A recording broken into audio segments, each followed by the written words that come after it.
DC is in the middle of one of its largest shifts that anyone has seen in decades, and most people have no clue what's coming. And I'm not talking about in a coffee shop on a corner type of a way. I'm talking about two major plans that are influential to where people choose to live, what neighborhoods look like, how cities grow, and where the next wave of opportunity concentrates.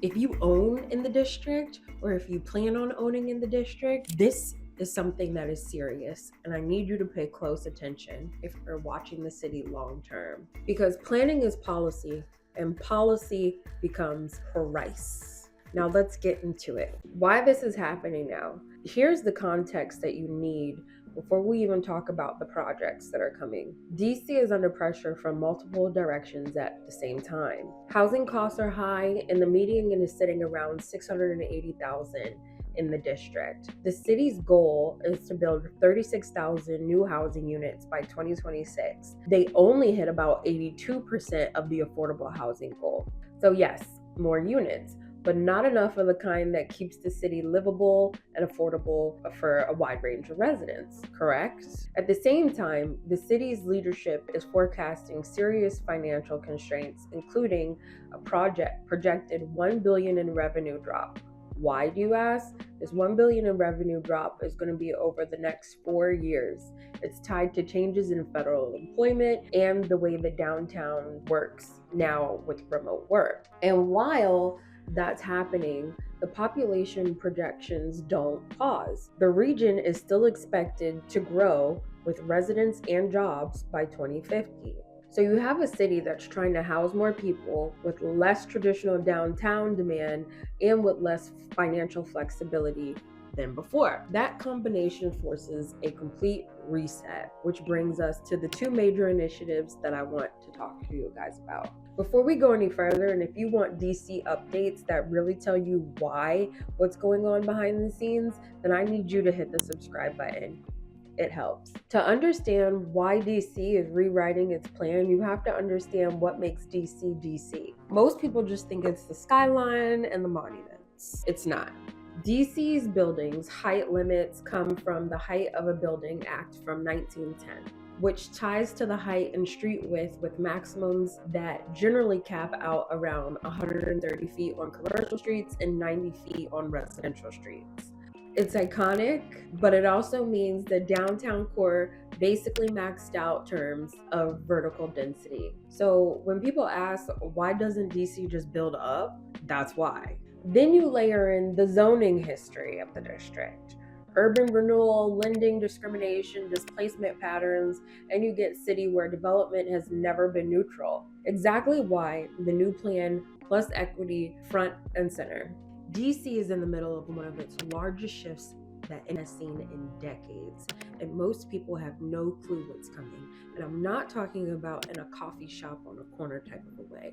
I'm talking about two major plans are influential to where people choose to live. The plan emphasizes spreading opportunity more evenly across the city, meaning the conversations about affordability and housing types isn't meant to stay concentrated only in historically disinvested areas. That's a policy signal. This means more housing types between single-family homes and large apartment buildings, duplexes, townhouses, and some multi-family buildings or multi-unit buildings. These used to be common in older East Coast cities before post-war zoning made them harder to build. Now, DC 2050 is basically saying we need more options, not just luxury towers or single family only on blocks, but the plan encourages turning key corridors like major commercial streets into more mixed-use environments, housing, retail, office, plus cultural space, which is super important in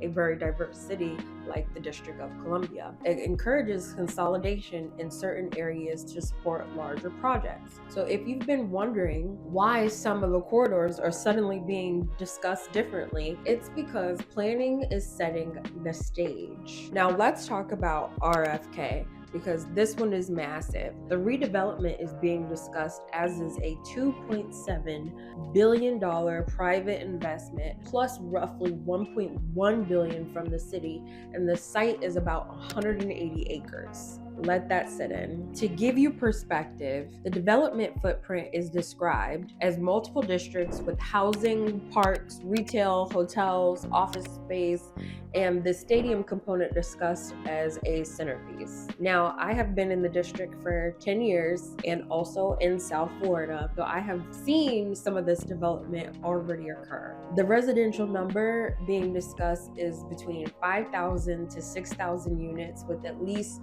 30% as affordable housing. This project is also positioned as the economic engine that tens of thousands of jobs and major tax revenue projections and a new anchor east of the river. That changes how the entire area is perceived over time. And the key detail is people miss. Now, I want to be real here. These plans sound beautiful on paper, but the city is going to navigate some real tension.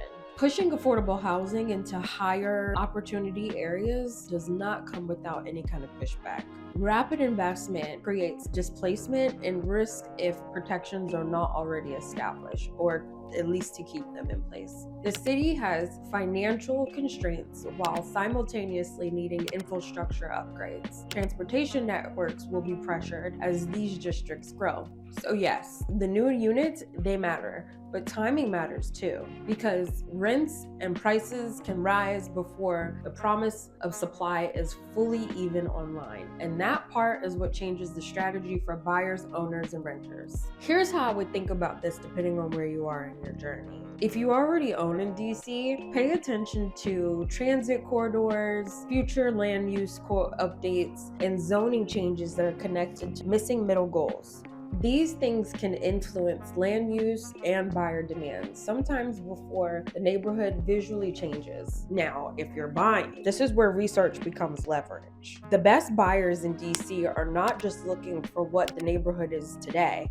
They're looking at projection. They're looking at the future. They're planning and signaling what the next 5 to 15 years are going to be, not just for them, but also at an equitable place. Now, if you rent or you plan to rent, more units can help you long term, but development can also create an upward pressure in the short term, especially near large anchor projects. That timeline matters. DC 2050 reshapes the rules. The RFK reshapes the entire district. And the people who understand planning early make the cleanest real estate decisions because they're not just reacting, they're positioning. If you want help with these moves in mind, reach out. All my contact information is in the description below and in the bio. And don't forget to subscribe because my next breakdown is going to be the one.